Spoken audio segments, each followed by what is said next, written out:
Remington Middle School is proud to have Cade and Talayla represent the school for the Pledge of Allegiance and as Project 351 ambassadors. Project 351 is a nonprofit organization that aims to develop young leaders through service and community engagement. Project 351 selects an ambassador from each of Massachusetts' 351 cities and towns. Educators choose ambassadors based on their kindness, compassion, and potential to make a difference. Ambassadors participate in a year of service and leadership. Remington nominated Cade to be an ambassador because Cade is the first person to volunteer to help when she sees anything that needs to be done. She is a strong voice of reason in the classroom and demonstrates her leadership skills in her daily choices. She completes her work with integrity and a desire to learn and showcase her creativity and strengths. Cade is an active member of the school community as she has participated in clubs and activities through her middle school years, including Little Buddies in 6th grade and student council this year. Well, when not in school, Cade spends her time hanging out with her three brothers and playing hockey, lacrosse, and field hockey. Meanwhile, Remington nominated Talayla because when she was new to RMS at the beginning of the school year, she quickly emerged as a confident leader. She speaks up to share her thoughts and opinions and always puts forth her best effort when completing assignments. Talayla encourages others to participate and speak up when she sees those around her are hesitant to use their voice. She demonstrates maturity and integrity that stands out amongst 8th grade students. She is also a member of the Remington School Council. When not in school, she loves hanging out with her friends and family and plays volleyball, basketball, and track.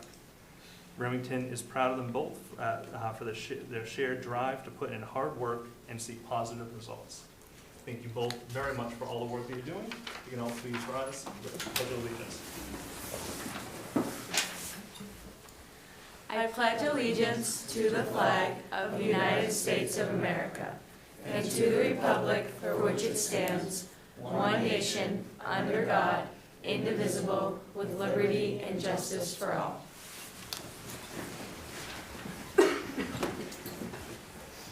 Thank you both very much. Now, as is customary, we'll pause for a moment of silence.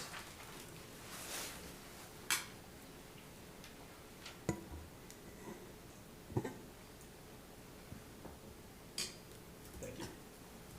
If you guys want to take off, feel free. Have a great night. Thank you so much. Thank you.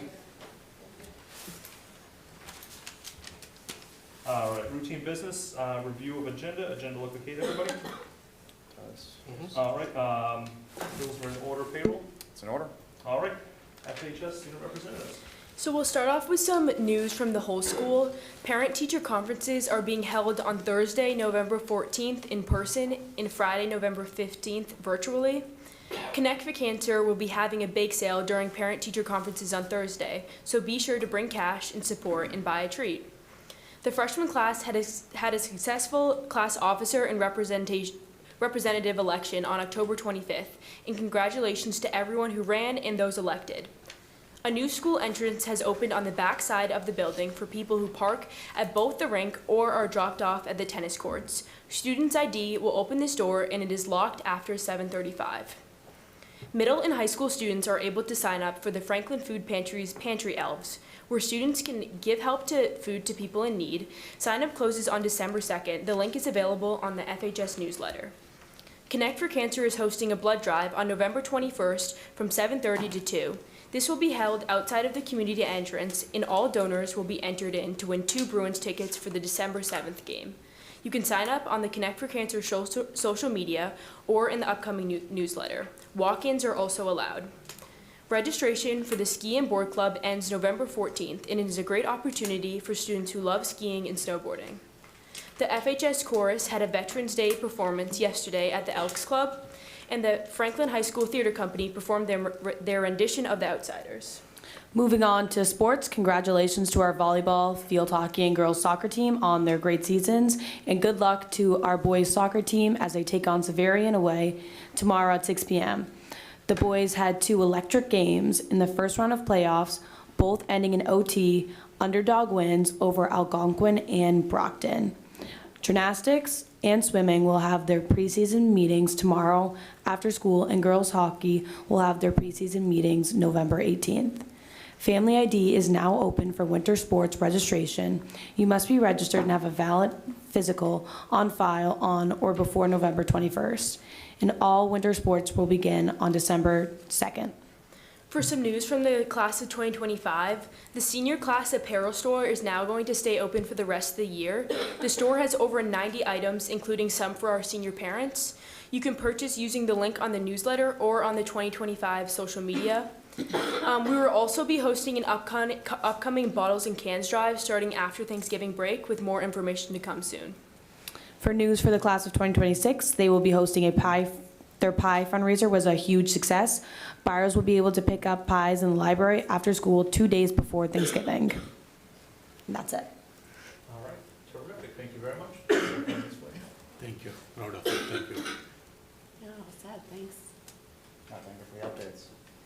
Yep, just one thing, just a shout out to the Franklin Theater Company. I heard Outsiders was great, so glad to see that the company is still doing the shows that they've done in the past, even though that there's been a change in the budget. And they figured out a way to make it happen, so kudos to them. Almost set. Thank you. And online? And yeah, I had the opportunity to see Outsiders on the Saturday show. It was spectacular. They did a great job. And I know we'll teaser, but during new business, I'd love to be able to kind of bring them to a future school committee meeting, just to really kind of talk about the challenges they had to overcome because of the budget issues and kind of where they're at, because they did make a lot of changes. And but it was a fantastic show. I want to thank you both very much. Thank you. Appreciate it. Thank you. Okay. All right, superintendent's report. All right, good evening, everyone. I first wanted to start off by recognizing the food pantry. You heard a little bit about the food elves. Ella had mentioned that. Under the leadership of Tina Powderly, they've just done a lot for our community. They've made a significant impact on our community, as shown through their FY24 report. Through their dedicated efforts, they distributed vital food resources and support to over 1,800 residents, and ensuring that families in over 850 households had access to nutritious food options. So their work embodies commitment to the community, well-being, and compassion, strengthening Franklin each day. So I just wanted to give a shout out to our partners down at the food pantry. Ski Club update. This is an update from Lifelong Learning regarding Ski Club. Throughout September and October, numerous attempts were made to staff the Ski Club adequately. Unfortunately, we were not able to staff the Horace Mann and Remington Middle School ski clubs, and as a result, the ski clubs would not run this year in those schools. Annie Sullivan Middle School had secured staffing and will run the ski club. To keep families informed throughout the process, Lifelong Learning sent communication on October 18th, the 29th, and November 6th. Based on student enrollment, the ski club at Annie Sullivan has 8 additional spots available on the bus. A lottery for HMMS and RMS students is open through Thursday, November 14th at 5 p.m. The information was sent to families directly today with further details. Those who are interested are encouraged to fill out the survey before the deadline, and we appreciate everyone's understanding given the staffing challenges around this particular club. Last Tuesday, November 5th, FPS educators gathered for a full professional development day. The day was kicked off with a keynote presentation by Dr. Katie Novak, followed by 76 choice sessions throughout the day. These sessions focused on a variety of topics, some of which included curriculum and course calibration, trauma-informed instruction, UDL, and strategies to support multilingual learners. Educators had the opportunity to connect during lunch, and some joined in walking groups, yoga sessions, shared hobbies like knitting and crocheting. Thank you to the PD committee and the extensive group of educators who facilitated sessions, and the Office of Teaching and Learning led by Dr. Rogers, and Student Services led by Mrs. Morano for planning these professional learning opportunities.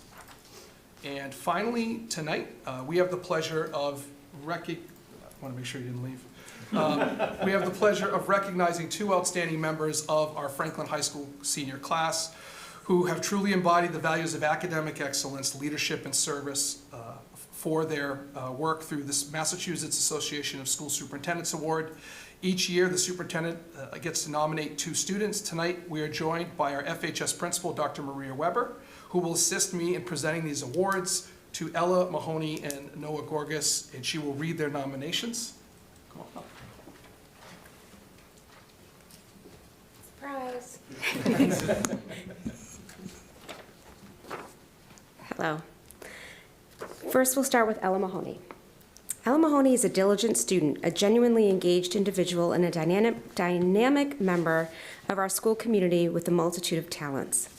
Ella's academic record is remarkable, as demonstrated by the thoughtful array of AP courses in which she's participated, as well as other academic achievements which have earned her a place in the top 5% of a large and academically motivated senior class. She's involved in a variety of extracurricular activities, such as being president of her senior class, president of the Connect for Cancer Club, treasurer of the National Honor Society, president of the World of Difference, and the Lionheart Community Service Club. Ella is also a member of the Science and Latin National Honor Societies and participates in the DECA program. Ella is also a student athlete who plays on the field hockey and lacrosse teams. In addition, Ella finds time to volunteer as a coach for youth field hockey. She's also earned the distinction of being an LLS Student Visionary of the Year due to her fundraising efforts for the Leukemia and Lymphoma Society. Ella plans on continuing her education at a college in the city, studying business and/or marketing.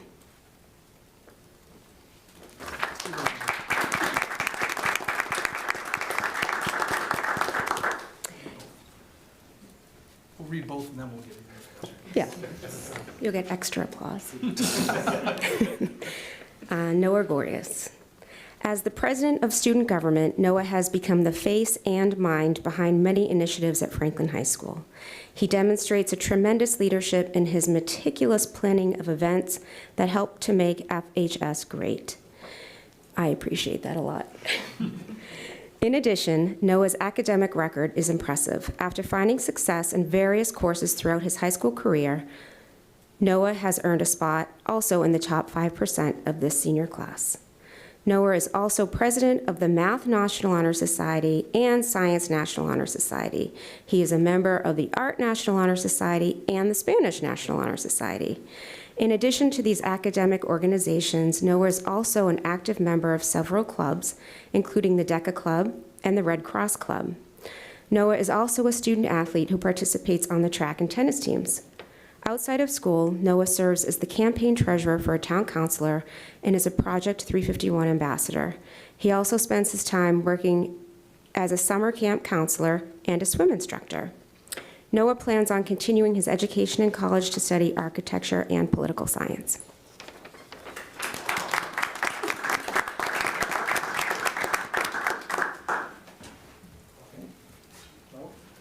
Thank you. Congratulations. Thank you. Mr. Schroll, you're going to get this photo, right? Thank you. Can we, could you come up and maybe?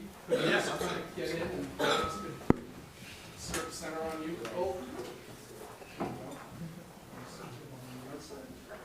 And you can open them. And you can see every, make sure you see Steve. Yeah. Dave, move just a little bit there.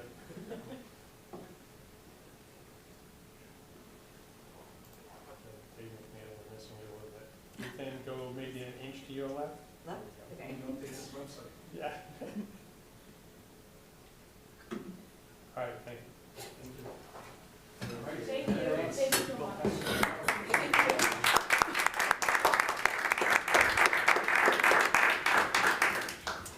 So some people may be wondering, why are we giving awards out now? Our awards night is in the spring, but the MASS, the Superintendent's Association, deliberately picks the fall so that students can have this recognition as they apply to schools and start to look forward so they can add it to their resumes. So that's how that came to be.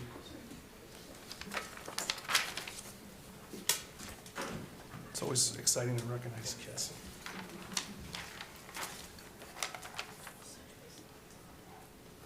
Okay, next on the agenda, we're moving to do our middle school, oh, go ahead. Real quick, Oh, I'm sorry, yes, No, I yes. just wanna, we're on clock. Any questions, comments from the committee? So, about the ski club. Yeah. So, I guess, are you close to the details in terms of like what happens? So the 8 folks that raffle, they get the tickets. Are they gonna go, I can't speak. Are they going to drive themselves over to Annie Sullivan Like, I guess, what's that look like? Whoever is accepted in the raffle, they will have to be transported to the school where the bus will be taken, which is Annie Sullivan. Okay. So they'll have to be driven to Annie Sullivan by an adult or someone in their life that can bring them, Yep, okay. with parent permission, of course. Yes. And then I guess the other part is, had we been in one central middle school, would we have faced this problem, do you think? Or I guess, Maybe not, because one middle school that had teacher representatives, it might have impacted the number of slots, but you'd be under one roof with one middle school. So maybe not, but at the end of the day, you need so many adults in order to field the trip. But if everyone was under one roof, it is plausible that you could have run it and offered it to the students under one roof. I just think the lottery, depending on the number of staff volunteers, because we didn't have a shortage of parent volunteers. It was about having a staff member that's employed by the district to be on the mountain in a situation that there is some risk of injury, liability. So that was really the crux of it, and making sure that we had the adults there. So I would say, no, we could have probably run a ski club and had more students attend if it was under one roof, great, thank you. potentially. No questions, but yeah, thank you for the update, and again, yeah, thank you for going over just all the great professional development offerings we have for our teachers that ultimately benefit our students, so thank you again. No questions, thanks. Thank you. Did we do the same recognition last year as well, or only started this year? This started this year, this was the first year that I've done the recognition, just based on when they sent the info, so MASS, I think, is trying to also recognize students. I can check into that for you, but this is the first that I've seen, and I received a direct email in mid-September about this, calling for nominations, so then we submitted, and then the MASS sent back the certificate saying that they accepted my nomination, so. Thank you. Proud of them. Yep. And online? And one other note, just with the ski club, so I'm assuming like the 8 that get kind of picked for the lottery, there's probably gonna be more behind there that don't. If folks kind of provide their own transportation, they just kind of grab a couple of kids, in the neighborhood, and then just pack them in the minivan, and then just drive up and meet everybody else on the mountain. Do you know if it's possible if they can kind of use like the group rate that Lifelong Learning is able to provide? So they can't use the group rate, and that's from the mountain. Yeah. However, nothing would preclude a family for just their own right to go to the mountain and ski at the same time. Obviously, that would be allowed.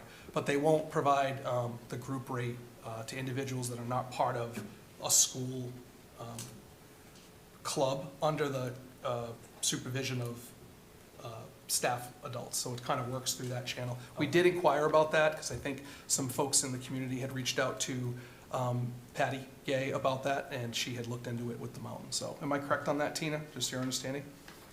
Okay, I appreciate that. I got a couple of questions, well, trick-or-treating in the neighborhood.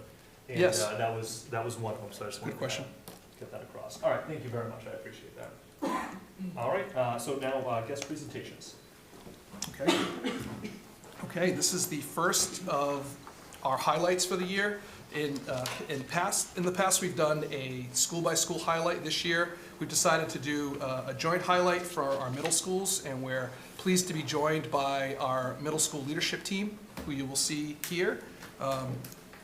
Coming to the table, we have Mrs. Morrison from Annie Sullivan as principal, Mr. Williams, principal of Remington Middle School, and Mr. Barca, who works across all 3 schools in a role of history and humanities coordinator for curriculum coach for the district.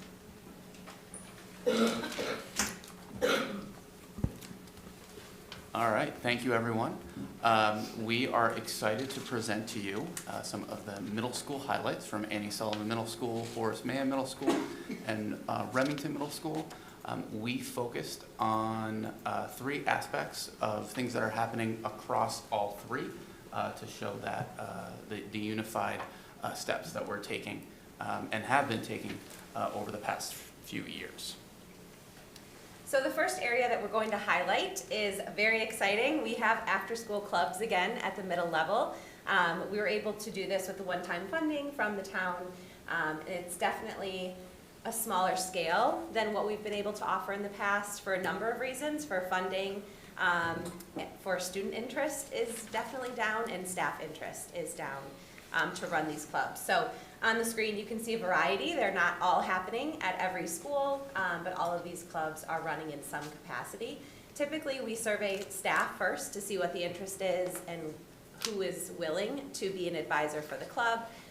From there we went on our morning announcements and kind of hyped up all the different options, and then did a Google form to see how many students were interested in the different clubs. It's quite a process because we have the funding, but we want to make sure that there's student interest and staff interest before we go ahead and finalize the clubs. And then about a month ago, we started our clubs after school. So we just do all of the dismissals, and then we dismiss students to attend the clubs. A few of our clubs have not actually started yet, just because we had a few volleyball coaches who were busy in their season, so those clubs will be starting up next week at Annie Sullivan. Changemakers for Good, formerly similar to the Peer Leader program, will begin in 2 weeks after school.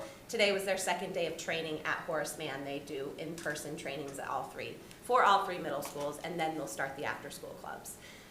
We still have a few clubs to come later on in the year, so we're hoping to be able to run Footlighters again this year as an after-school club, ski club like we've talked about, and then Unified Basketball, which has been wildly successful. In the past, we've had 2 teams across all 3 schools, and some dedicated coaches and parent volunteers who really help get those up and running. We also this year, Ms. Santasusa helped to create a club advisor handbook to really outline some things that we needed to have more consistency on in terms of taking attendance and helping collect the student dues for attending the clubs.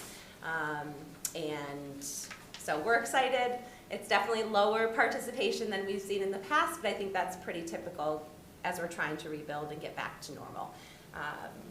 So that's all I have for after-school clubs. All right, and then another way in which we're really striving to help enhance student voice and enhance student interest in the school and is our student advisory councils. And essentially what the purpose of the advisory councils are an opportunity for students to share celebrations of things going on during the school day, provide an outlet for students to share ideas, concerns, and questions, and encourage those connections among administration and students, and really gain a better sense of what's happening in our students' lives. So essentially, each advisor will identify one representative to meet during grade level advisory council meetings. So basically, I'd say we strive for about twice a month. It's an opportunity for students, about 10 students of the advisors for that grade level, to meet with the administration of the school during that dedicated advisory period. And we've really seen, it's exciting that all 3 of us are doing it this year, because we really see it help establish those two-way communication channels between admin and students. It also just helps us have and interact and build rapport with students in a low-stress, low-stakes environment, which I think we've really appreciated. And then some of the biggest pieces is using the student voice to implement their suggestions and their feedback. Some of the things that have been done in the past with the Student Advisory Council, we've gathered feedback about a positive behavior support plan. What are some things that a student is going to help encourage them to do to make positive acts? What would they want? What would they want as a reward? How are they going to encourage buy-in? We've also utilized them to plan whole school events. What would be something that what would you like to see in a whole school event in terms of, like a way for us to have fun, but also a way for us to serve the community as well. And we utilize the Student Advisory Council to gather that feedback, and then we can help put it in action. And then oftentimes too, after those events, or after a program has been implemented for a while, we gather that feedback from them. How's it going? What are some things that need to change? And it's really been able to help us make sure that what we're doing, students appreciate, what we're doing, students see as valuable and impactful. And so I think that's where it's really served as a powerful tool, and we look forward to utilizing this into, especially as the year goes on, and we start thinking about the shift with the reorganization of really getting some student voice and student buy-in of what can be done so that when they start school in late August of 2025, that they feel as one. What's going to help them make that shift?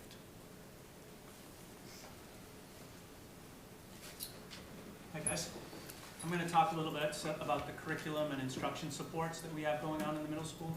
On the left-hand side, the graphic is the humanities high leverage instructional practices that we rolled out last year in order to support our work around universal design for learning. We began that last year. We're going to come back together as a department in December to continue that work to support teachers in the universal design for learning.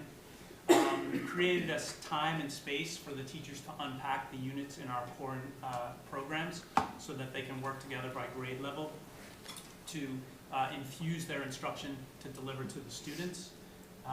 We're trying to support teachers, or I am, teachers through planning, modeling, and coaching opportunities. Coaching is one of the most impactful things on teacher growth. Also, providing observation and feedback cycle so that we can open these conversations to continue to move these goals forward as we go into the unification next year. All right, and so that's our update as we wanted to highlight those key aspects that we've really been working on to start the year that we feel will really lay a solid foundation for a positive year. Thank you very much. Open the floor for questions or comments from the committee. Hi, appreciate the efforts and all the kind of details about how we're kind of getting by. I think that's kind of one of the underlying themes here, that y'all have been very polite in how you've expressed it. Basically, it's very hard to continue to offer all these things that our community has really enjoyed when we don't really have the means to support it outside of people volunteering their time and really kind of bending over backwards to try and actually make it work outside of the school day. So I just wanted to make sure to call that out and understand that we appreciate all those efforts kind of above and beyond. But actually, if I had one question, it's around the feedback for the curriculum updates, actually. Sure. What system do you have in place to really make sure that you're getting kind of regular feedback that you can implement? And when you're looking to implement that kind of feedback, is it like immediate? Is it something you're trying to instill this year with some of those changes, or if there's kind of adjustments to be made? Or is it more kind of the long-term, midterm planning where it's something we'll incorporate next year after the integration of all three schools? Sure. Do you want to start? Sure. Yeah. So in my role, the feedback's immediate. So I'm able to go into the classroom, focus on one of the strategies, write it down, give it to the teacher, and have a follow-up the same day. Okay. I think that's the most impactful. And are we kind of tracking that in kind of a meta system where we have, if you have that feedback in a couple of instances, that might be one thing, but if you really see kind of patterns emerging or things that you can really look to do, try and tackle that ahead of time, are we watching that in one way or another? I have a nerdy spreadsheet that I keep track of all of these things, if that's helpful. Spreadsheets work. Because, you don't want to repeat, and you want to focus on the things that help people grow. So I try to be as thoughtful as I can. Sounds great. Thank you. And to add on to that, I think having the strategies established as sort of a baseline so that we know we're all working from the same language and the same goals and targets, I think has been really helpful to help us be able to identify those trends. Excellent. Thanks a lot. Cool, thank you. So thank you for the presentation. I do have two questions on two topics. So clubs. Glad that it's back. I think that's definitely been a miss, and I'm looking forward to when Annie Sullivan starts their program as well. You'd mentioned though that there was low teacher interest and student interest. Any ideas of why that there was low interest? I think it could be a number of different things. We don't have a late bus for transportation on the way home from clubs, so I think that may impact some families who may not be able to, even though we have offered carpooling or help with that. The fee is more than it has been in the past. I also think everyone's very busy, teachers and students. There are many extracurricular activities that our students are involved in for many, many hours every day. So that could have an impact. Teaching is hard. It's really hard work. And, you know, I think it goes in cycles of some teachers are interested one year and then maybe they'll take a year off, or their family commitments. So it's a variety of different reasons, I think. Yeah, and then it's understatement. Teaching is hard. Yeah, that I can't imagine, and I give them kudos for what they do. Molding minds is a hard thing to do, especially when the students don't know what they want to do just yet. So actually, that piggybacks into the advisory question I had. So I know it's now like the third year I think that we've been doing this, or going into the third year. What have you seen, like thinking back to like when we started and now, like how has that helped? I think just the structure of having advisory every day, that dedicated space for conversations, it's that safe space to start the day every day. I think that's been a definite benefit. And the work of our very small advisory committee to constantly be keeping up and keeping it fresh of what we're focusing on each week is exciting. And we are able to just through that structure, celebrate more holidays, bring more awareness, and really tap into some issues that are coming up that students really need that direct instruction on how to X, Y, Z. I think, yeah, I would add that I think with the inconsistency of clubs over the past few years, advisory has served as a place really where we can do some of the whole school initiatives and be able to do, you know, fundraisers for the, you know, different fundraiser competitions and things of that nature. I think having that consistent structure has really helped in being able to lean on that. So I think that's a real benefit of having the consistency of the advisory. I'd add, it's a touch point for the students. I see the same 12 kids every morning. So you get to know them, see how they're doing, if they need something to start their day, if they forgot their lunchbox, you know, just to jumpstart your day. It's a nice space to do that in each morning. Okay, great, thank you. We appreciate this. Thank you all for this update and this information. I would really appreciate you taking the time and sharing all this with us. A couple questions. My first one, kind of follow up from my colleagues regarding the after-school clubs and the lack of interest. I know you mentioned a couple factors that you believe contributed to that on the student and the teacher side. Has there been any indication that perhaps the interruption due to budgetary reasons and the lack of funding maybe kind of stalled some momentum in terms of people coming back to having interest in the clubs, or? I do think so.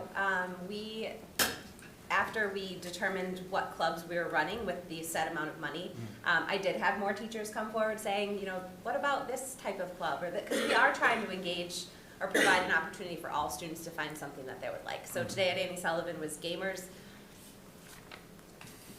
Guild and Geekery, which is a lot of Pokemon. They're making up their own games. Like, it taps into that population that they're not interested in intramurals or they're not interested in STEM club.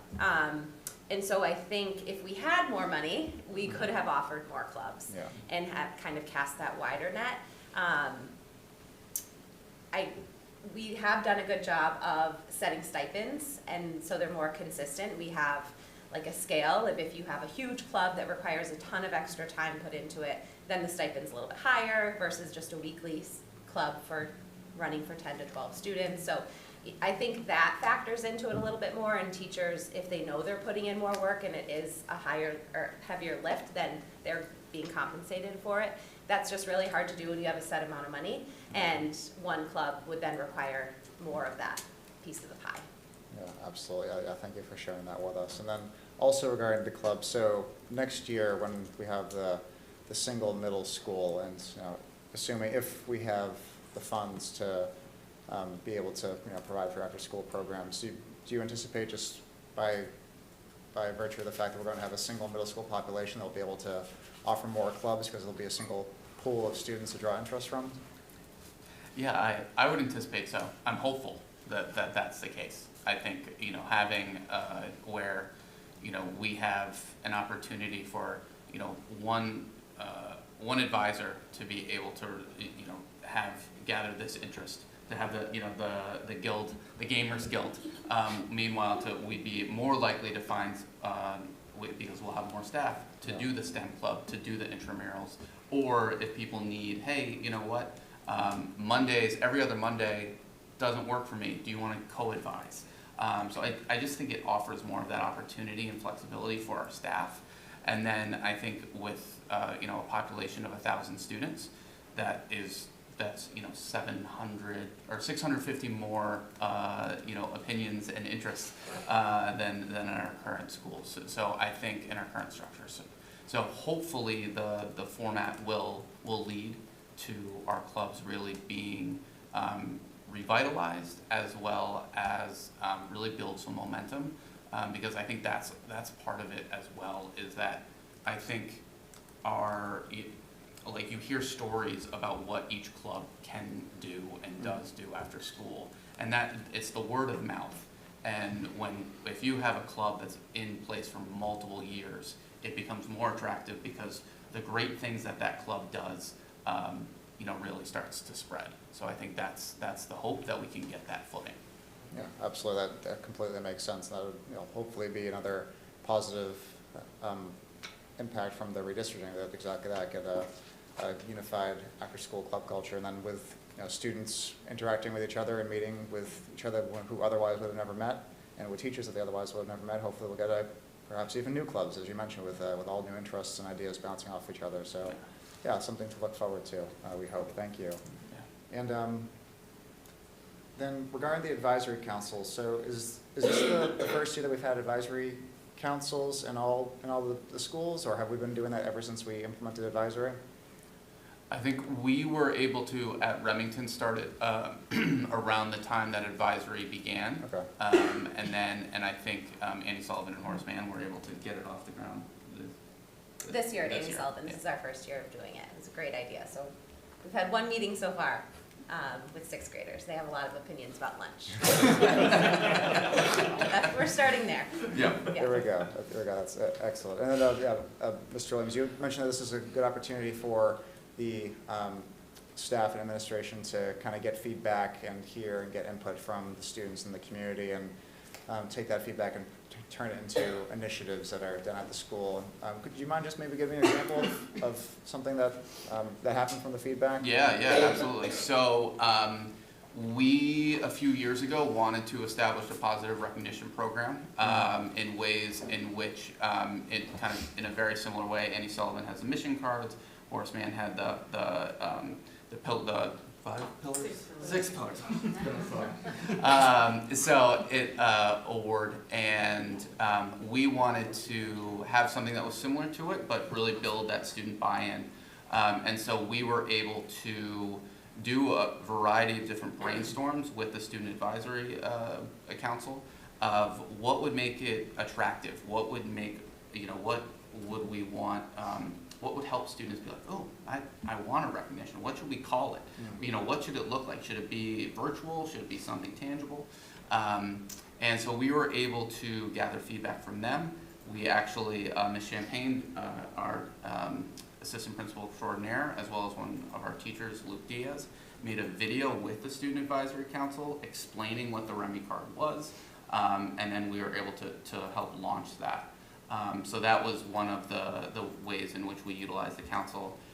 We also established like our 5 big rules at Remington. They were what we felt was the most important things for the students to follow.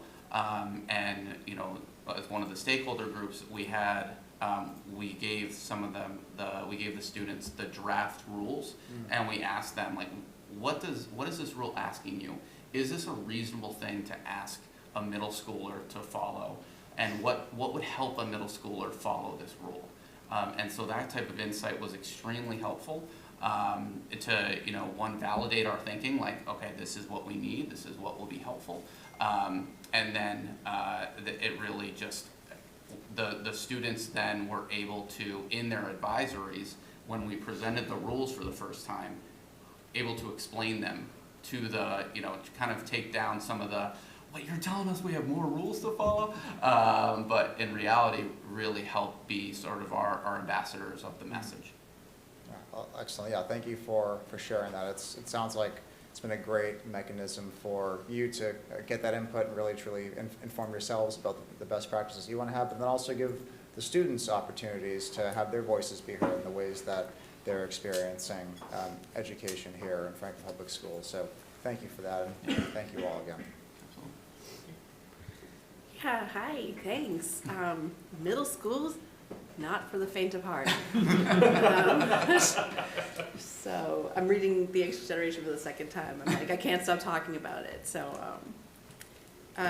just to piggyback, and I'd love to hear what motivates a middle schooler, like what they say motivates themselves. But I want to just mention, I guess it's less of a question, but you know, kind of like what everyone else talked about, definitely the interruptions on our budget killed clubs. It just, like, teachers don't know if they're going to have a club next year, so like they don't envision it, they don't plan for it. Maybe they go to a part-time job instead. It's like, it would be fantastic if their after-school club could be their part-time job.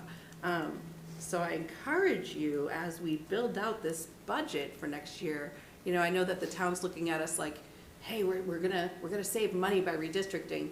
Yes, on the facilities side, because they carry some of the weight of our grounds and whatnot, we will save money, but as a district, we want appropriate funding, we want adequacy. I think having clubs is very appropriate, so I encourage you to really make sure we put those in as an example of what an appropriate budget would be, and maybe not a reach. We had a joint budget meeting recently, Paul was there, Dave was there, and somebody had mentioned, like, you know, other departments, and let's put together our wish list. And I just want to caution the schools, like, these aren't wishes. This is what every other district around us has. So I just you know, we didn't redistrict to save money. We redistricted because it's going to be benefiting students. And I think that the larger community will benefit, and we will benefit from economies of scale and things that will, you know, consolidation and resources and all that.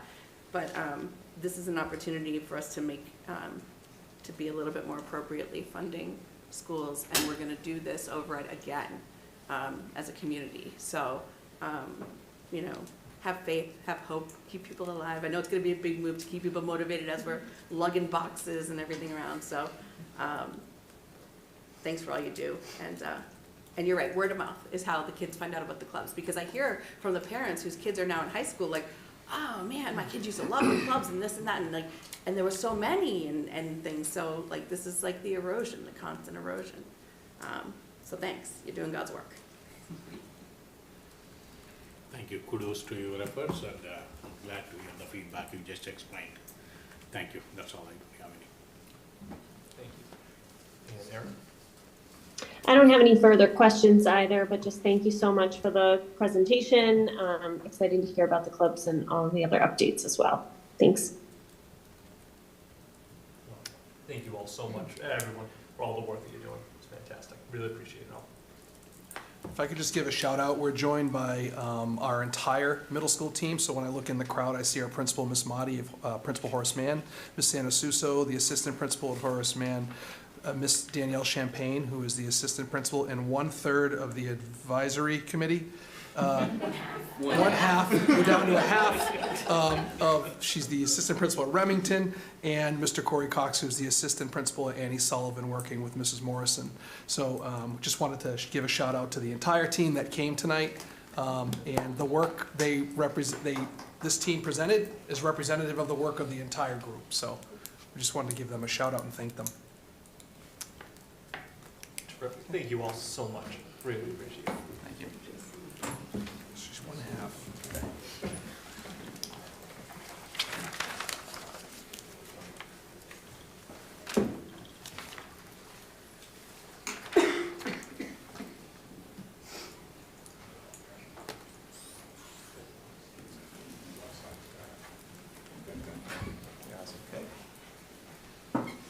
Thank you.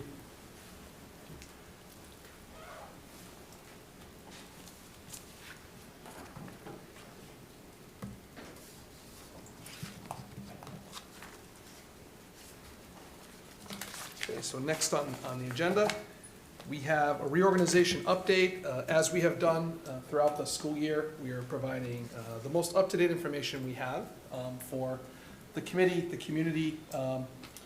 Most of our information is coming in a variety of ways. Sometimes it's written from either the principals or from us. Presentations to school committee. We also have been hosting superintendent roundtables, and we'll host another one this month for our middle and our elementary. But for tonight, we wanted to provide an update on what we've done so far and what direction we're moving. I want to give a shout out and thank you to Mr. Griffith and Ms. Gallagher for meeting with us to just process where we were, where we are, and what direction we're moving. That meeting took place a little over a week ago, or a little over a week? Halloween, there it is. So just appreciate the direction and feedback as we continue to move forward. So I'll kick it over to Colin, and then we're going to do the dance where we're going to chime in on each slide. Okay? I can drive it. All right. So on October 22nd, it was approved the attendance area exemption for siblings identified former students beyond 5th graders. So this applied only to students for the K-5 who are going to be enrolled K-5 for the 25-26 school year.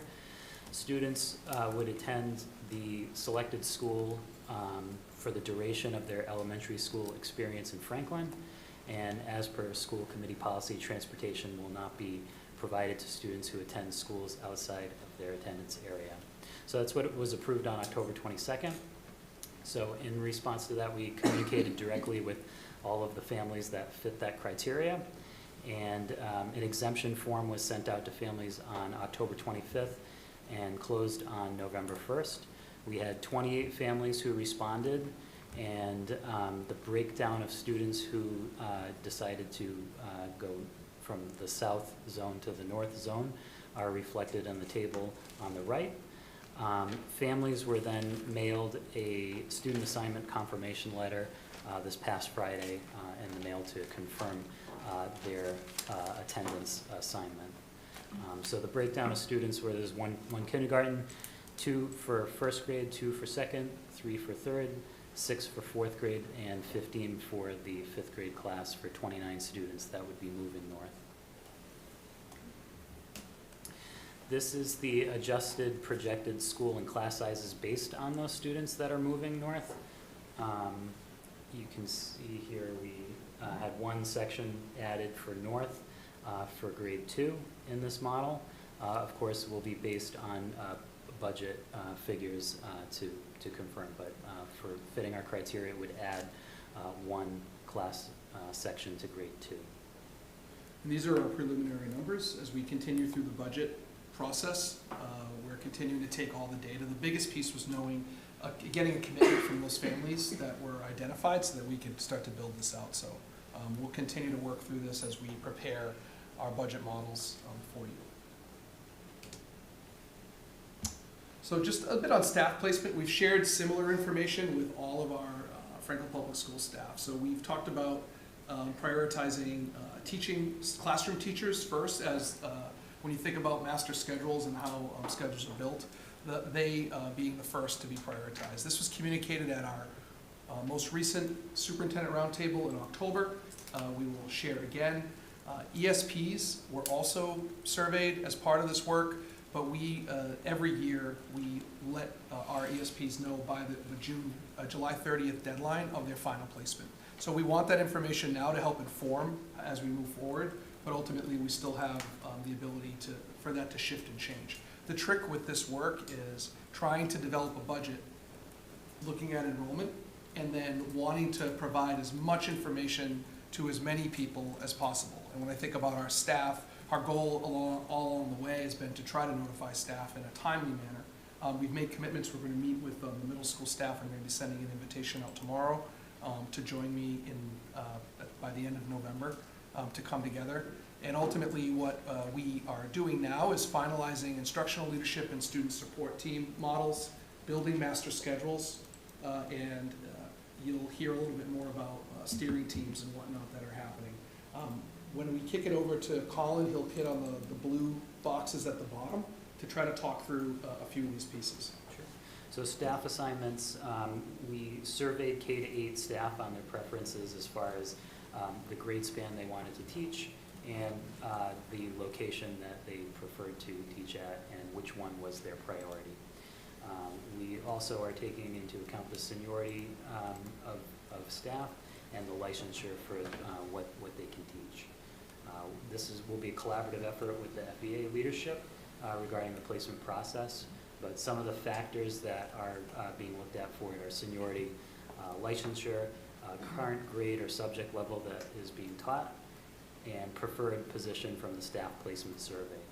So the first group that we are looking at is K-5 classroom teachers, and just looking at the survey that was sent out for staff, we had a really high percentage of staff complete the survey. 95% of K-5 classroom teachers completed the survey, and a very high percentage get their primary preference on grade span and location.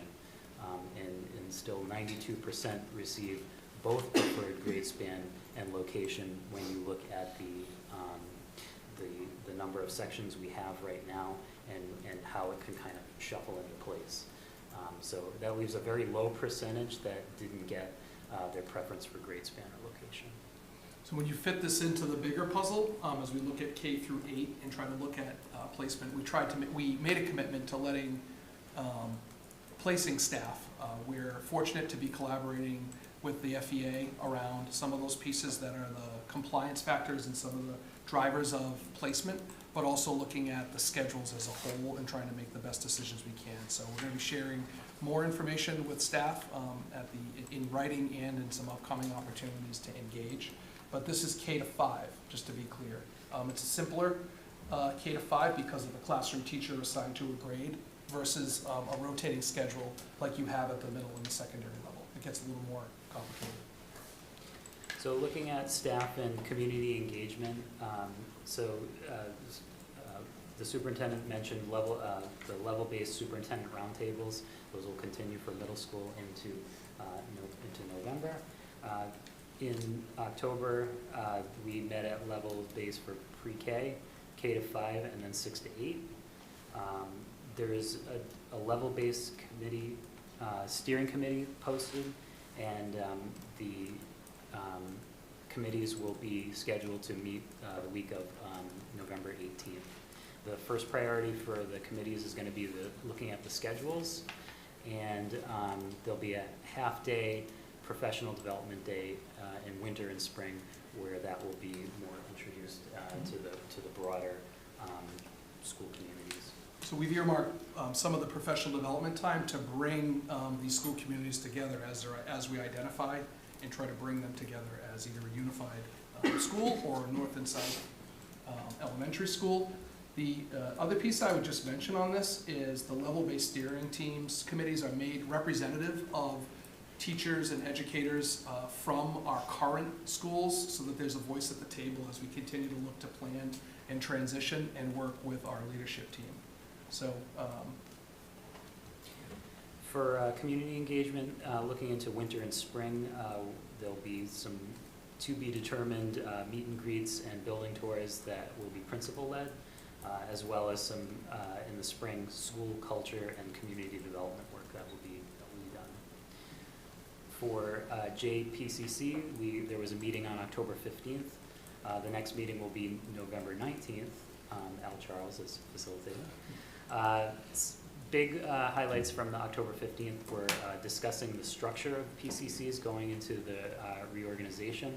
So there were a couple different models that were discussed for the structure. There was a K-5 complex PCC model that was discovered that has sort of like a hierarchy of a president or a label like that, and then maybe a co-president for the K-2 and a co-president for the 3 to 5 that would sort of be under one umbrella.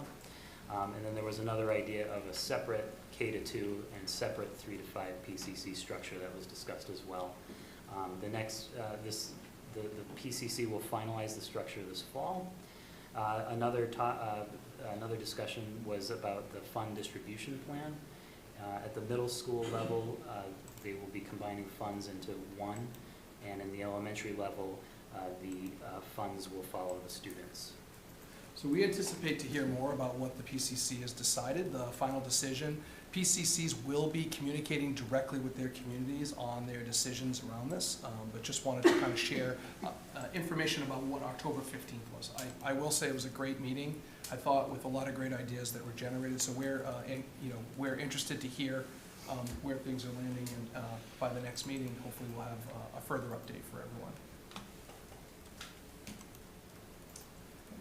So Pond Street, Colin mentioned, during one of the half-day professional developments, we met and facilitated a meeting with the ECDC to talk about expanding into the Pond Street location in order to meet the space needs and enrollment needs of ECDC. So through that, we met and just talked about expanding. So they're currently in their facility, as you know, and through the master plan recommendation, it was about how can we look to reutilize space to account for expansion. Right now, the ECDC is part of ECDC is located in the Horace Mann Middle School. So the idea was to look at, how could that look if we were to look to expand. So during that time, we conducted an exercise with the staff to talk about if they were to expand and work from 2 locations, what could that look like? What would that look like? I thought the staff provided a lot of great info and feedback on those models, so we're continuing to work through that. The other piece as part of the recommendation was to look at developing some childcare opportunities, prioritizing staff for recruitment retention, and ultimately also exploring opportunities to utilize space for rent, whether it's early intervention or other community partnerships, to generate revenue on behalf of the school district. So those were ideas that have already been floated, but just to give you an update, the most important thing is the ECDC is the priority with any of those particular items. So we listed just some of the work from the master plan and approvals, and we're continuing to work to try to build out that model as well. Obviously, K-8 and the pre-K expansion are the 2 main priorities to nail down. So looking at facilities and capital requests, 3 areas are traffic analysis, capital requests, and moving update. For the traffic analysis, the traffic study is active. Recommendations and the analysis should be completed to us by January. Looking at the capital requests, we're prioritizing the K-8 moving and projects related to the traffic study and anticipated engineering plans. In addition, special education vans, we're looking for 2 to replace aging vehicles in the fleet.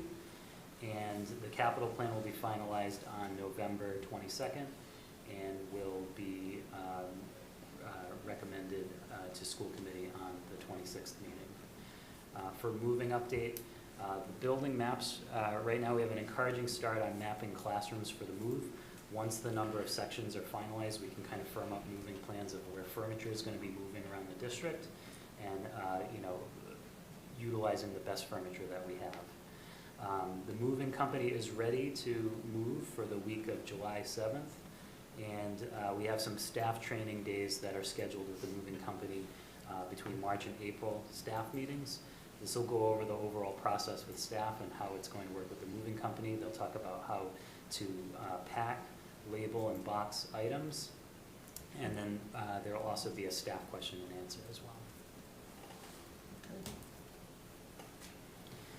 So some of our next steps and upcoming meetings for November to December, the superintendent roundtables will continue. There'll be a draft master schedule developed during this time. Staff assignments will begin, and moving plans will be firmed up as staff is placed. Bus route development will begin as well, and budget subcommittees will start. And some of the upcoming meetings we have in November are facilities on November 13th for reorganization facilities. For the leadership team, November 14th. Solutions meeting, November 14th. JPCC will be November 19th, and transportation meeting on the 22nd. Okay. All right. Thank you. Fantastic. Thank you all very much. There's a lot to do before Thanksgiving, huh? Let's start down this end here. Yeah. Thank you for a quick update. My question to you is, do you mind saying who is the analysis in this traffic analysis? Who are we using? a company called Beta, who does traffic analysis as their main function. So they've done other analysis for the town, and looking at different areas where where roadways need to be analyzed, but they are the ones who are conducting the analysis and then providing a report. The report will also include all schools, so that we have a blueprint and a game plan for how things could be optimized. Not that we would look to get everything done in one year, but could look to stage out different projects should, as we look to utilize either through capital or other projects where it makes sense to try to leverage and try to build out some of these recommendations over time. Okay, and regarding this Pond Street facility, like ECDC, considering the ECDC simultaneously renting for the community, or it only exclusive for ECDC? What's the recommendations? We're planning for the upcoming school year to have ECDC expand into that location to utilize that space, a set number of classrooms. Okay. The last thing is regarding the bus routes. Do you guys have any certain plan, or you are going to collaborate with the parents or any advisors? How are you going to do the bus routes? So for bus routes, do you want to talk a little bit about that? Sure. So our kickoff meeting is going to be on November 22nd. Some preliminary work has been already done to get some students in the system and see how some of that data could be utilized. But our meeting on the 22nd will really start to outline how that's going to work. Typically for that particular process, we'll meet with the bus company. We have a scheduling software that basically looks and accounts for every location of every address, and then it develops the most efficient routes that exist on the run. And then what the human aspect of that is, okay, now that a software has kind of laid that out, now we have to put humans on it and say, does this make sense? Does this pickup make sense? Where are the bus stops located? And then through that process, I think that's where we start to identify pickup times and whatnot.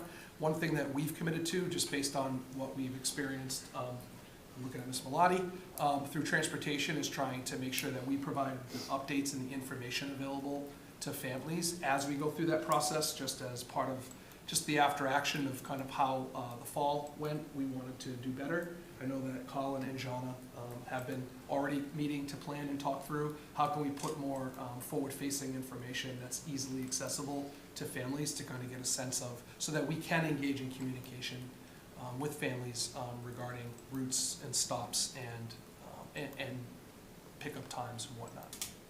Yeah, finally, I would like to have the parents and you guys collaborate with each other so that we have no issue in the future. Thank you. Thank you.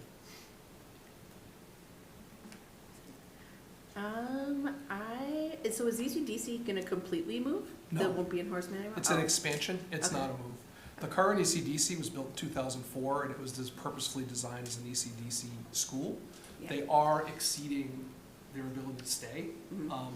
but the vote and the decision, the recommendations through last year, through the comprehensive facilities analysis, was expansion of ECDC. Okay. So utilizing the space at Pond Street to try to utilize and leverage that space for the foreseeable future at this point, so that we have two locations. And the staff and Ms. Taylor, the principal of ECDC, were excellent in providing their thoughts on how that could look and what that would look like. It's part of our design, is we have to look at our structure and our staffing model to make sure, but they are, their programs are expanding, where over time we've seen a decrease in students in other levels. So I think that's the challenge, is when you expand and you outgrow your area, where do you put students? So we can't continue to move into the middle school because we're about to merge and have that, and we knew that ahead in the spring, so that's the goal. But at the same time, utilizing that building to create opportunities for prioritizing staff for childcare through recruitment and retention, I think is important, and generating revenue for the district as well outside. We don't have many ways to do that, Yeah. but I know that when we toured, Medway does this, Yeah. Medfield does this.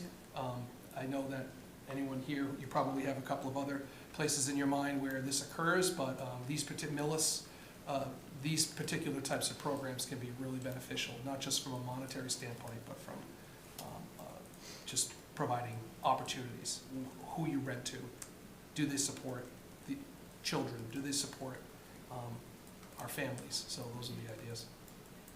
Yeah, sure, and then they'll sort of be in our system, and they'll learn our ways, and, you know, have like a Franklin education building block.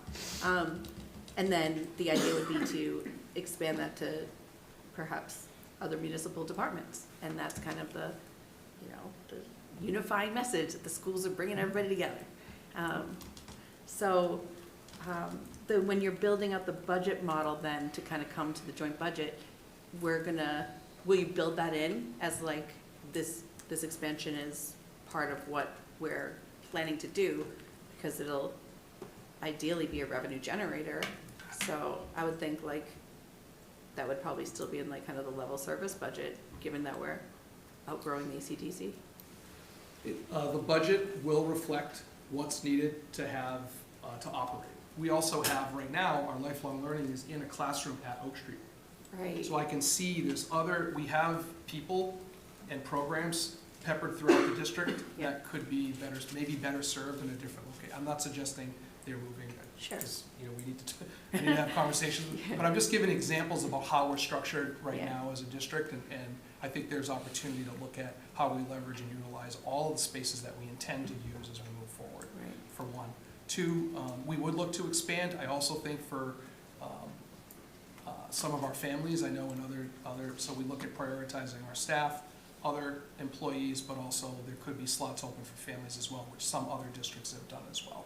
Sure. So it's just a matter of, I don't want to overcommit, I'd rather over-deliver, but certainly these are the ideas, and we're not inventing this. This is something that exists, so it's not something that I've thought of, but they exist, and we want to do them well.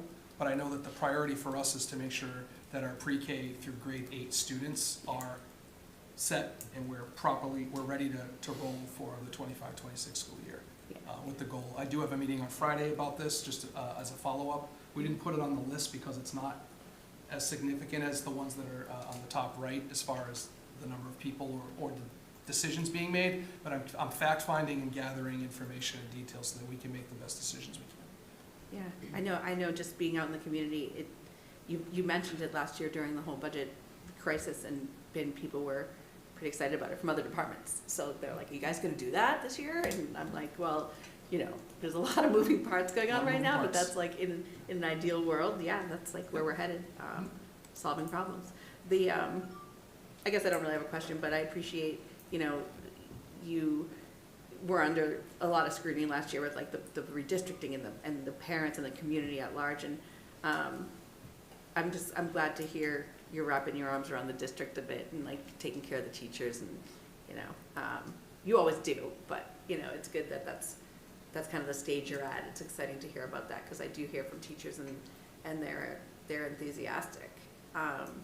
And given everything that's happened with the failed override and the cuts and then their friends, you know, the layoffs and the history of the town and the redistricting, and you would think that there'd be some turmoil, and I'm sure there is. I mean, I'm not trying to paint a picture that the culture's like easy to work in all the time, but you've done a great job, your team, wrapping your arms around this district and giving them like a vision of excitement. So thanks, because I do hear from teachers, and they've got good attitudes right now. I think it's a joint relationship and a joint partnership, and I think that, you know, we are doing the best we can. I will say what we have, the content we've had to work through, either lead through or work through, has been pretty heavy when I think about districts and, you know, what district, we're in such an evolution. So I think when we think about just redistricting alone is stressful, but then you add in different factors like budget and you know, planning and the multiple budgets and then layoffs and things like that.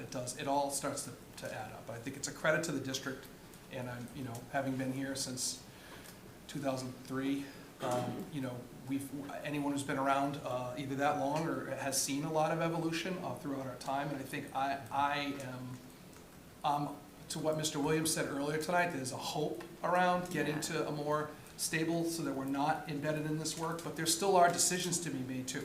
And with change, we can anticipate. The only thing guaranteed is things are changing, and we're trying to bring people along. Whether everyone agrees with every decision, you know, and there's different ways to make them. So I put that out there to say that there are many decisions that have to be made between now and the end of the school year in order for us to land the ship. And we're doing everything we can to try to bring people along and move so that we have the decisions made in order to get to the next thing. In order to deliver a budget, we have to make decisions on staffing, right? In order to make decisions on staffing, we have to have our model and our schedule ironed out, or the master schedule at least. So like all these things are all working in concert, but it's a big undertaking, and we're just trying to do everything we can to bring as many people along as possible, which is why we're presenting tonight. Yeah. I commend you. It's remarkable to create this much change and still have your staff trust in you, and that's what you've achieved, so great job. Looking forward to what happens, how it all rolls out. Thank you. Thank you both for both these updates and all the hard work that you've both been doing, and the entire team behind the scenes to really just get this enormous task underway. And it's great to see just all the work that's been going on, all the progress that we're making, and that we're well on schedule to pull this off. So thank you very much. Got a couple questions from me, and one kind of continuing the theme of the ECDC expansion part on my end.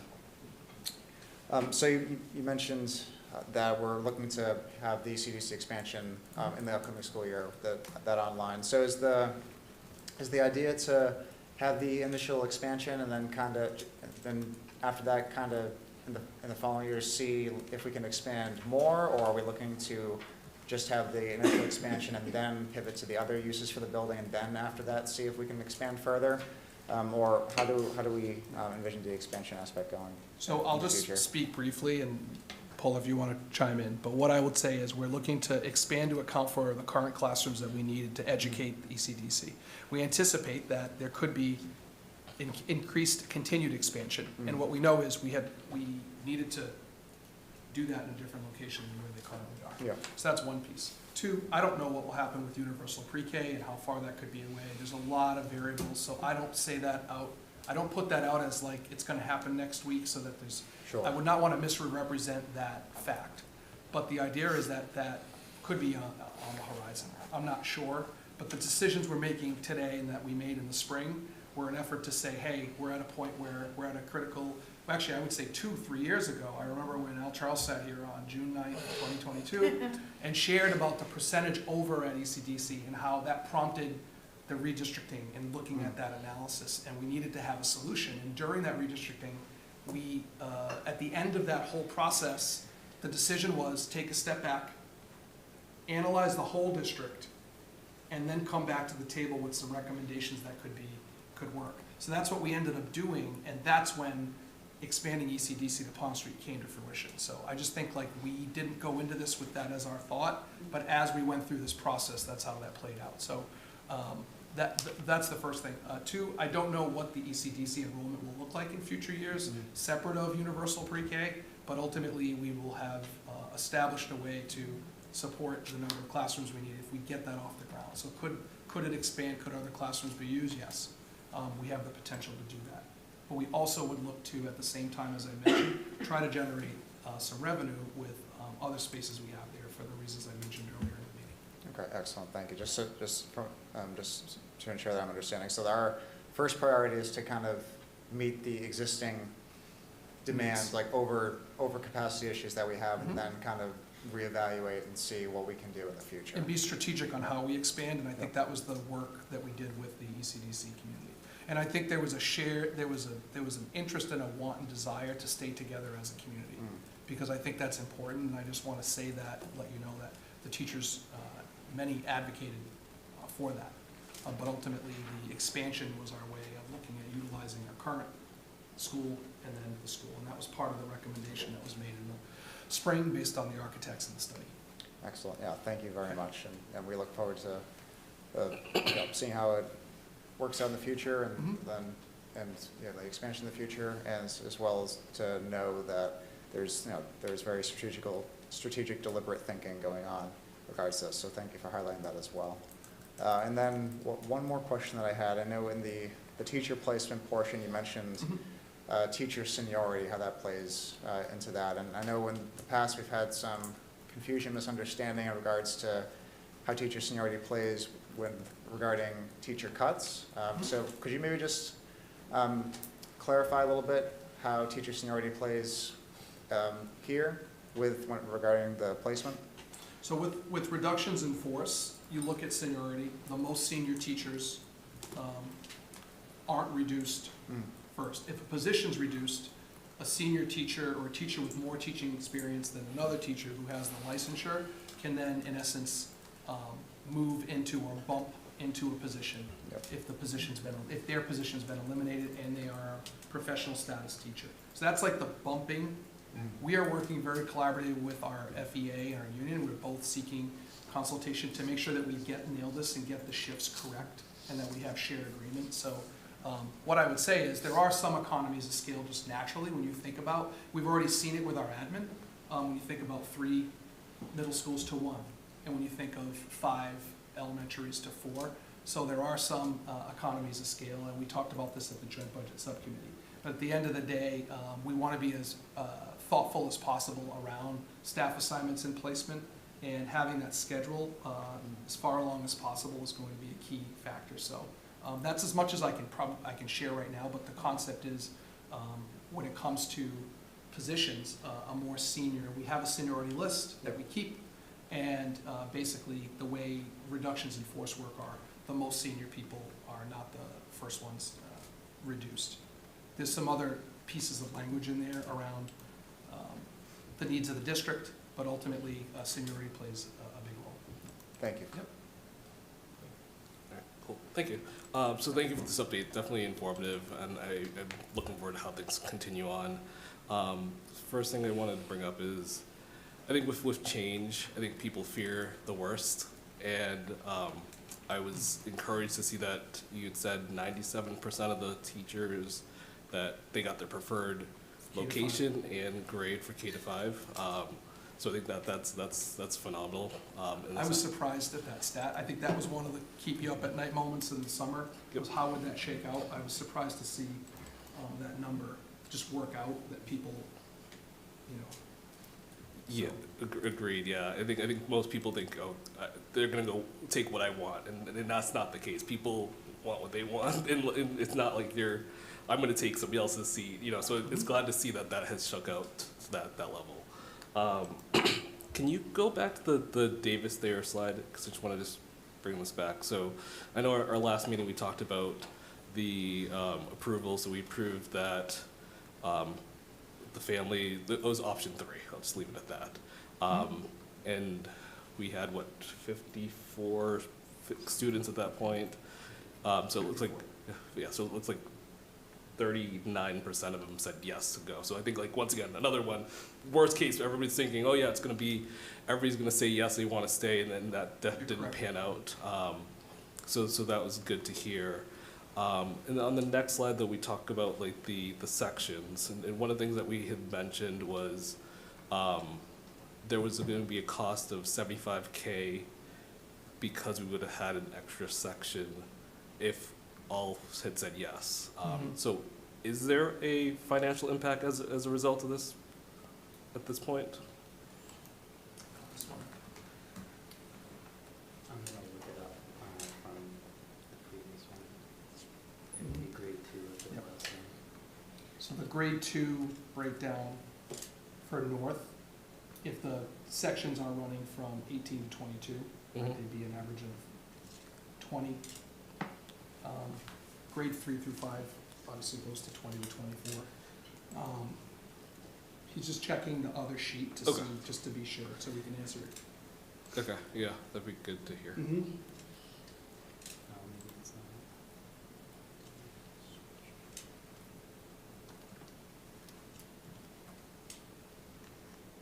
It's like 1, yeah, grade 2. Potentially. For grade 2. Potentially. Based on the criteria. Yeah. So currently, as we build this out, there is still the +1. Yep, but that was a move from south to north, right? Okay, so there shouldn't be a $75K increase, because I thought, I'm looking at the slides from last time, and we had Yep. 9 in grade 2, 9 in grade 1, and now we're going only 9 in grade 2. So we wouldn't have that increase that we had proposed. 9 and Before. 9, it stayed at 9. Yep, it's 2 stayed at 9. Oh, you know what, I think we're going down one at Yep. south, that's what the even out is. Yep, exactly. So we didn't. It's neutral. Yep, it's neutral. So there is Nice. no budget impact as a result of allowing option Because half three. of the students Yes, committed correct. as opposed to all. Yeah, exactly. And it's prudent to look at the worst case scenario and see if everything happens. Correct. What is, but I think it's just clear. We just want to make it clear that yes, we allowed the families to have a choice, and no, it did not cost the district an extra dime as a result of it. Yes. Okay. Okay. Cool. There was also another mention of moving, which I'm excited to see here when that comes about. So just thought for down the road. There was mention of like unused or furniture, using the best furniture that's left, right? So I guess, can we just make sure that we have a plan around what happens to the unused furniture? Because I know like with the closure of Davis there's stuff that was still in the building and that had to be taken care of. So just what's the impact as a result of that? So without getting into too much detail, maybe moving could be its own detail. Yep. But I will say this consideration around, as we move staff, looking at the furniture in their room. So if you have a kindergarten teacher who has good furniture in their room, one of the thoughts was around trying to have the whole room moved to their new location as a way to simplify the moves. It doesn't work out perfectly because of where people would end up based on what they selected. However, Colin has walked each building. He's looked at every piece of furniture, taking pictures of the different models and styles. There's some things that we are working through and cataloging. But do you want to share anything else about that? Yeah, I think we're looking at the space usage just like that. So, once the number of sections are finalized and once the middle school building is put together, we'll really have a good list of what's going to be utilized and where it's going to be utilized, and then what the leftover is, and we'll have a plan on how to approach that when we see what the inventory list kind of looks like. But right now, we have a really good preliminary map of how that could work, so it's ready to be firmed in once some of these decisions on schedule and sections are made. Okay, great, cool, thank you. And then just last but not least, it's great to see how the website is being updated and folks can stay abreast of what's happening because it's a lot of stuff that's going on. When will this be on the reorg website? This presentation? Yes.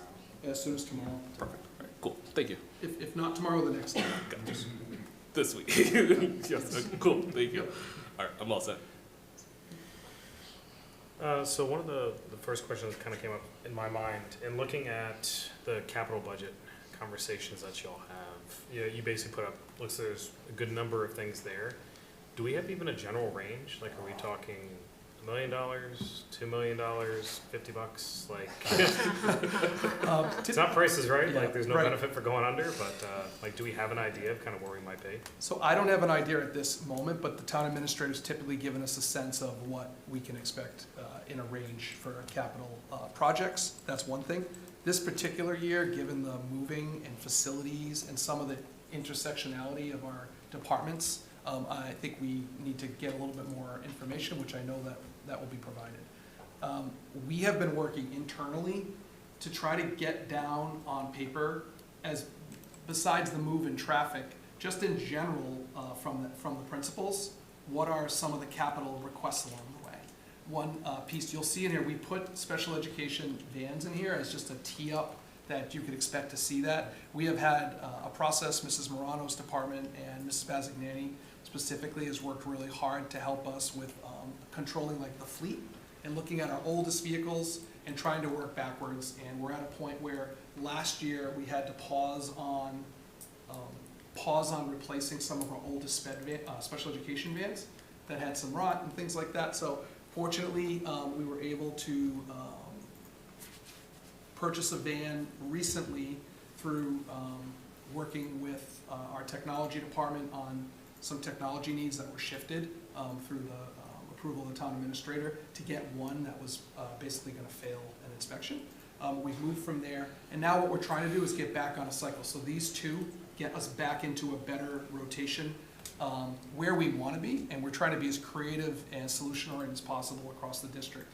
But we have asked through a form and through meetings with Colin and with Jana for all the principals to look at different spaces. And it's not so much a wish list, but it's more about a strategic plan. And what our goal is, our hope is, through the budget subcommittee and then through school committee, is to map out what we'd like to see happen over time so that you can start to see ahead what's the long-range plan for our facilities. So, but the big thing will be prioritizing the cost of the move and the traffic analysis and the outcome of that. Anytime you're talking about road work or different rerouting and whatnot, those are things that we anticipate could be costly and that we would know. So as soon as we know, we will certainly let the school committee know, and it will be any type of recommendation that we put forth for capital for your approval we will have a better idea of a range in which we're able to work within.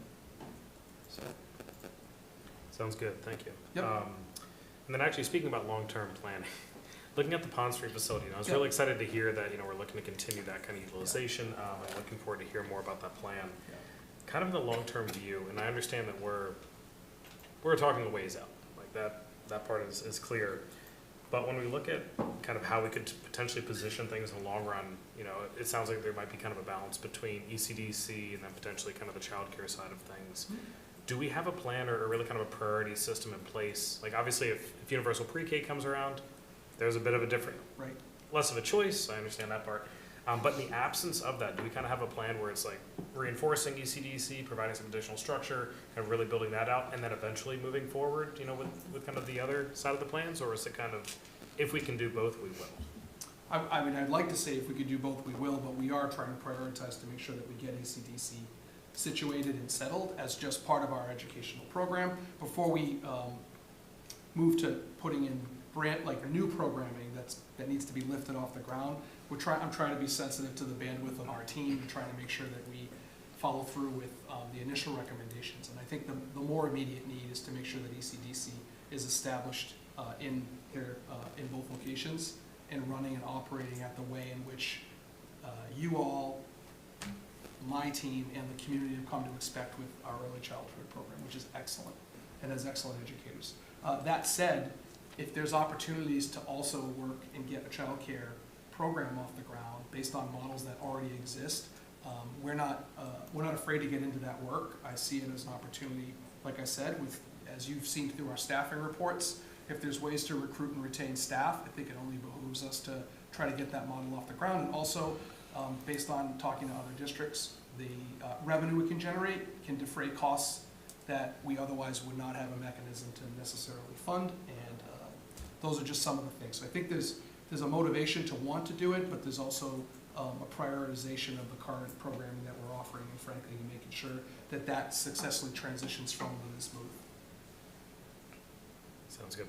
I appreciate that. And then also just all the efforts that y'all went through with kind of the Davis Thayer side of the reorg. I know there was a lot of conversation, a lot of questions about that. Thank you for kind of following up, and Colin, really think the aggressive nature of how often you followed up in that 1 week window. I think it really goes to show kind of the commitment from our side of things, and I really do appreciate that. I think it sounds easy, but I know tracking all of that, really kind of working the way through it, and making sure to be persistently kind of making sure that parents have every opportunity they can.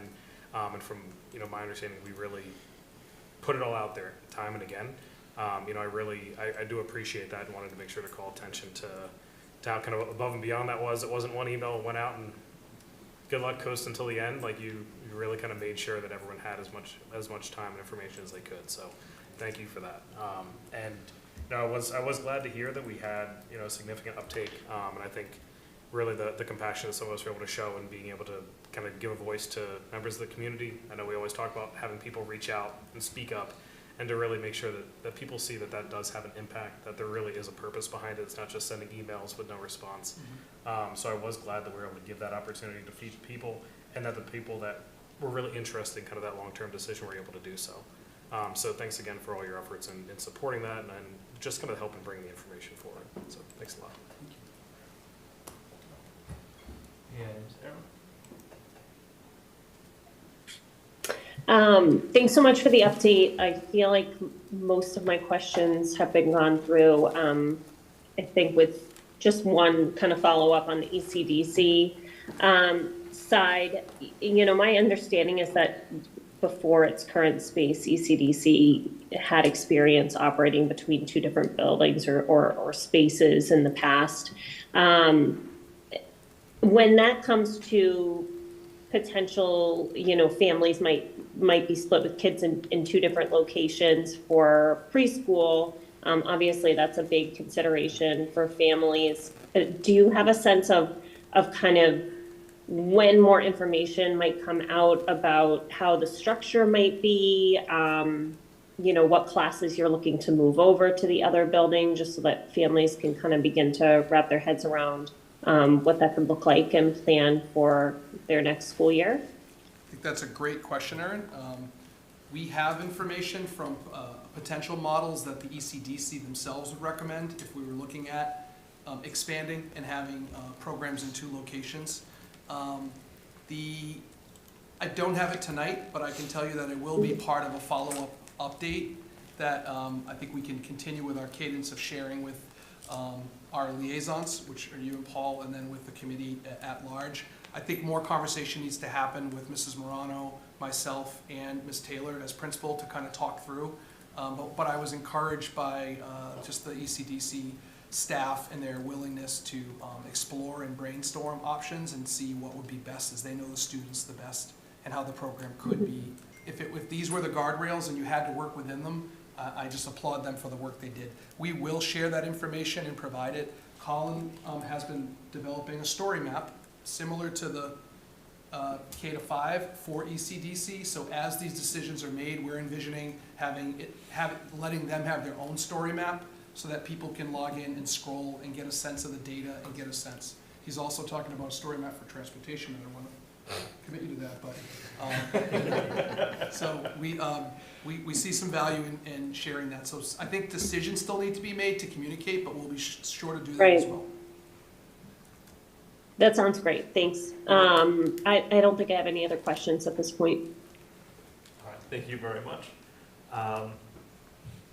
You know what, now that Colin's committed to a transportation story map, I do want to just piggyback again what my colleague was kind of talking about. So like, as we start to work on this, and you know, is there an opportunity to make sure that we let families and really just the general public know about the different transportation routes, just as folks, you know, start to kind of plan their commute, you know, in the fall. You know, I know when the bus comes and where it goes, and if I'm not leaving the house at this point in time, I'm stuck on Pond Street for a while. Yeah, we're definitely going to have a strong communication plan to go along with this, and as things develop, we will be updating the committee and the community at large. Awesome, thank you very much. And then one comment or question too, as it's come up about like the revenue that could be, you know, coming on down the pipeline. Just to confirm, any revenue generating that might kind of come, is the intent to kind of fill gaps in the budget or more to reinvest, you know, in the district? Basically, we're not looking to kind of, you know, create a daycare so that way we can fund a late bus, and if we don't get enough kiddos, then we can't have the late bus and no clubs or this or that, right? The money's going to be. Well, the idea is to generate revenue and then have it in a revolving and then use it and apply it towards either programming or supports or other expenses we have. I know in meeting with some of the other superintendents, they use some of that to offset some of their costs. Some do. Some use it to offset, you know, fees. Some of them offset different things. So I think at this point it's too soon to say or commit, but ultimately the idea is that you're providing a service that folks are paying for, and then you're generating that revenue, and then you're applying it as appropriate. We also need to make sure that we keep the lights on and have the building and, you know, utilize the space in all the different ways that we can. So I don't have a specific application of the funds at this point, but the priority would be to make sure it's self-funding itself. So having an ECD, a child care center that we've paid the bills on would be the first purpose and the priority of generating any type of revenue from that. And then anything extra would be applied to other components of our program and offerings. Okay. Thank you very much, because just as my colleague mentioned, like with everything that we're doing with this reorganization, it doesn't solve the budget crisis. And I want to make sure No, as this, we kind of, yeah. hear, Good point. people hear revenue generating, it's like, all right, great, Yeah, I mission wouldn't, I don't want to accomplished. give the false impression, thank you for, I wasn't thinking that way, I think, I was assuming in my head, but I think it's important to note that I don't, this is not going to save or fundamentally change our budget structure. It's just a matter of trying to figure out ways. We've often been asked as a school, what are we doing to help ourselves? We've heard different questions.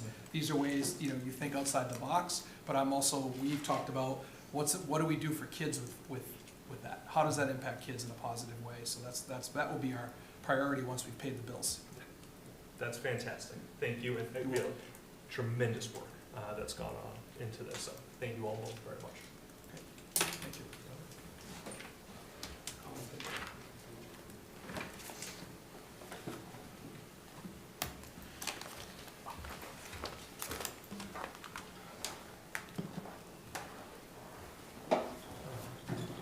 So playing musical chairs.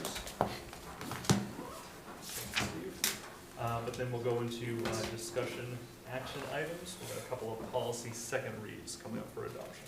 Okay. I recommend adoption of the following policies as discussed.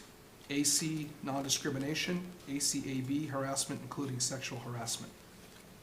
All right, is there a motion as discussed? I move to adopt policies AC and ACAB as discussed. Second. I second that. Any discussions, questions? Good online as well? Okay. All right, seeing none, vote will come on a motion. Roll call, Griffith? Yes. Charles? Yes. McNeil? Yes. O'Sullivan? Yes. Sunpolly? Yes. Callahan? Yes. Gallagher? Yes. All right, Thank you. thank you. Motion passes.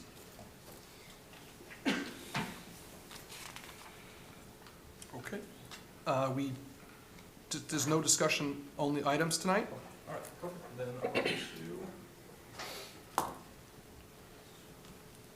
to, we got then information matters. Start, let's see, budget.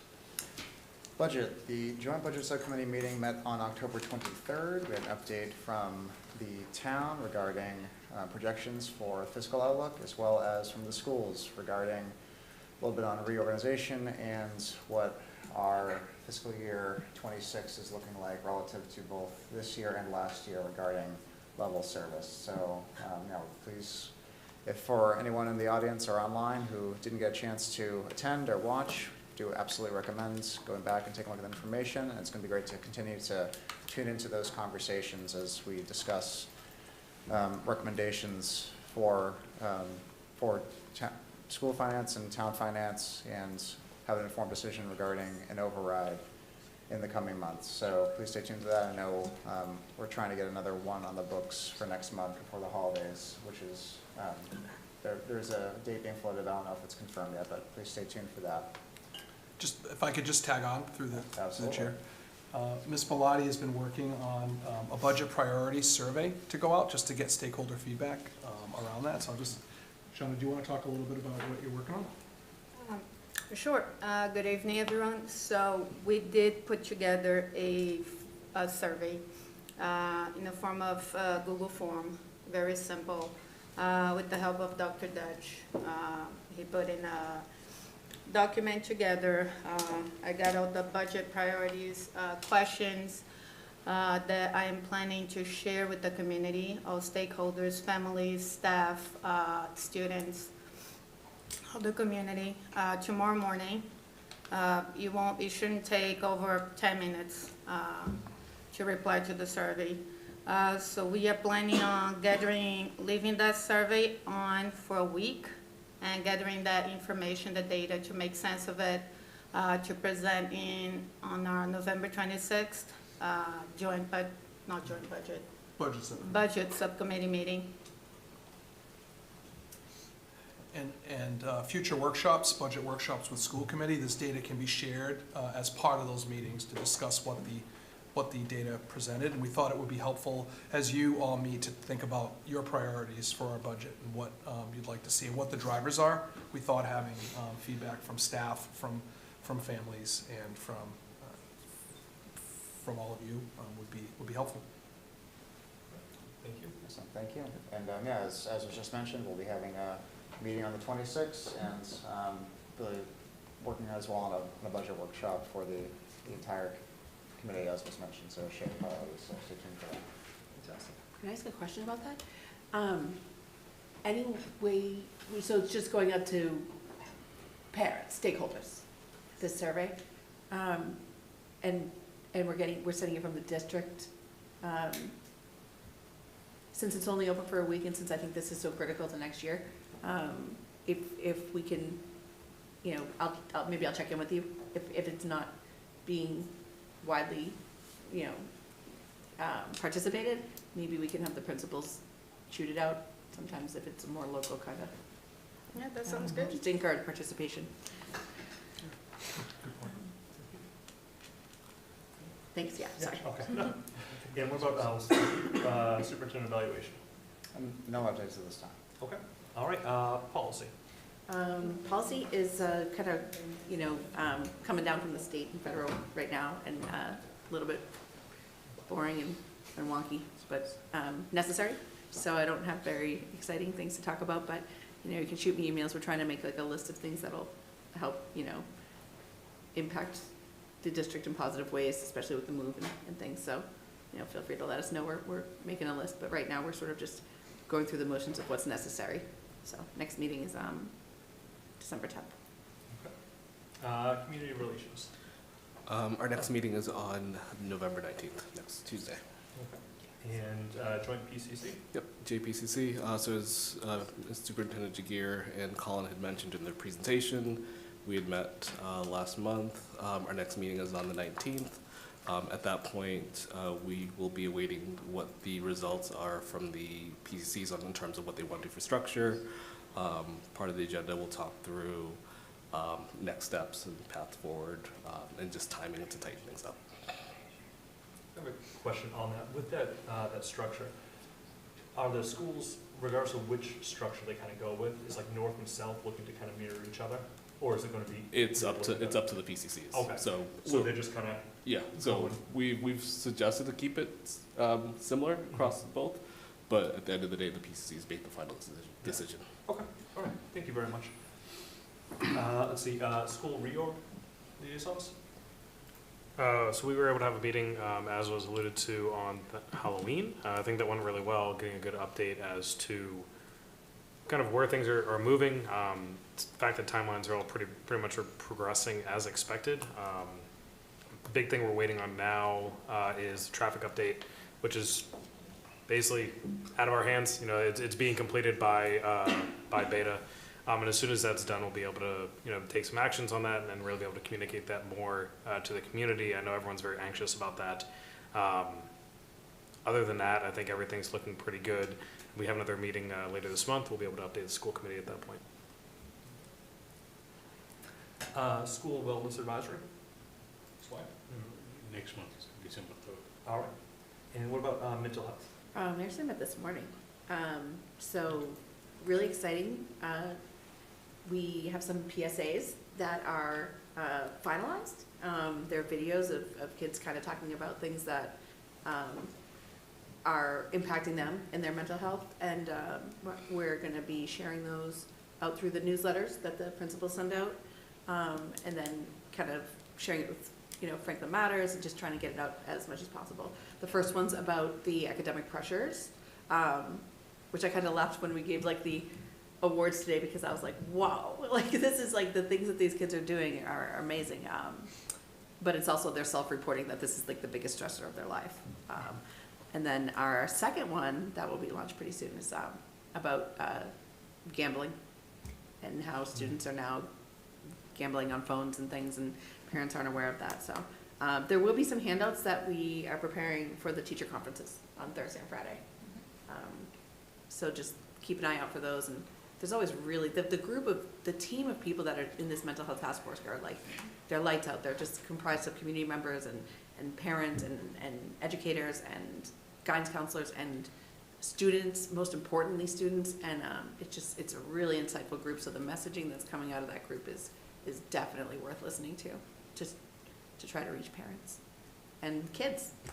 But kind of like, hey, parents, can we talk? This is what's going on with kids, so, yeah, good stuff going on. Did I leave anything out? Nope, you nailed it. Paula does a great job. Curiosity with that, do we still have copies of that in the book, the way home? The ride home? The ride home, yes, so they were distributed to schools when we cleaned upstairs, so I need to gather them, because I know that the YMCA is looking for some, and Dr. Birkin is anxiously looking for some as well, so I need to relocate them, and we'll redistribute. All right, that's fantastic. I always know, that was, There's some like at the entrance of a Horace Mann, so I think they're just scattered around the different schools, so they'll probably turn up in the move big Yes. time. Oh, definitely, Yeah. yes. But hopefully before that. all right, thank you very much, appreciate that. All right. On to consent agenda.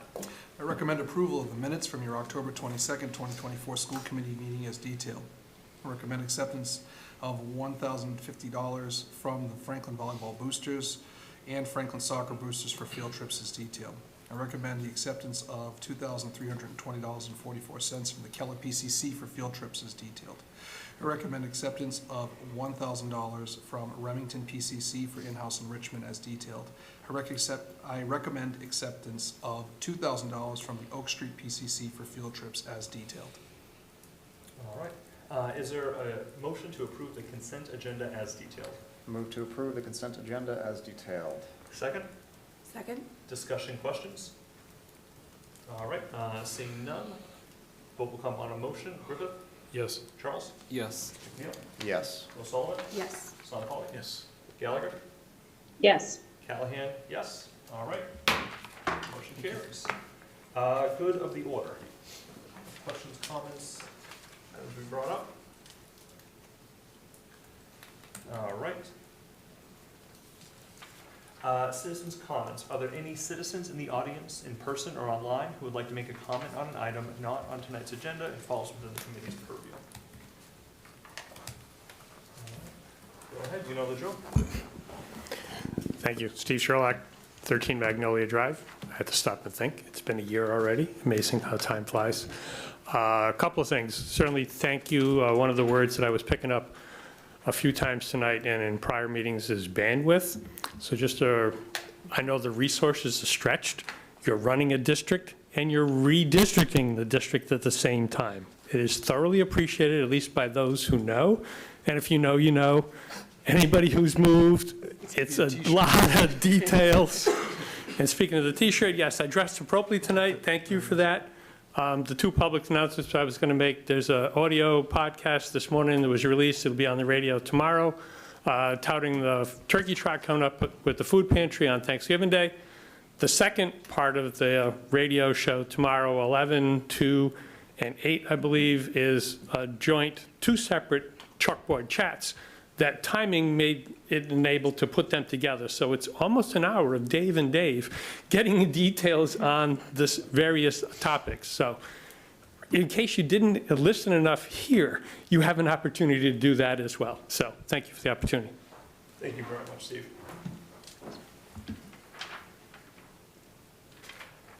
All right. Then moving on to new business. Okay, so we have some new business per your request at the beginning of the meeting, having the FHS Theater Company, our members or representatives, come to the school committee meeting to meet and just talk through where they're at. The second one we referenced in our presentation was around capital requests. We hope to have more information for you on that, hopefully for approval as we move forward in that process. The third is inclement weather updates, even though the weather wouldn't indicate that more recently, but certainly we want to share kind of our policies around notifications, delays, cancellations and whatnot, just to have transparency, and we will be emailing those documents out that are currently posted on the website for all families so that it's front of mind as we move forward. And we may see an update to some of our district improvement goals, but we're working out the cycle of what should be presented and when at this time. Thank you. And, Can I add a request to that list? We know we've talked a lot about budget, and I love that for the can't speak, for the public to understand like the impacts of the failed override. Could we talk about like unemployment impact in terms of how much we're paying and how was that impacting the district? I think that'd be good for folks to understand the consequences of voting no. Okay, so just to be clear, you want to know just unemployment data based on Yeah, how from much? last year to this year as a result of? Yep, like how much we're paying in unemployment, paying out for people that aren't able to get jobs as a result of being cut, and how is that impacting our overall budget? We could try to put together some information on that, I think.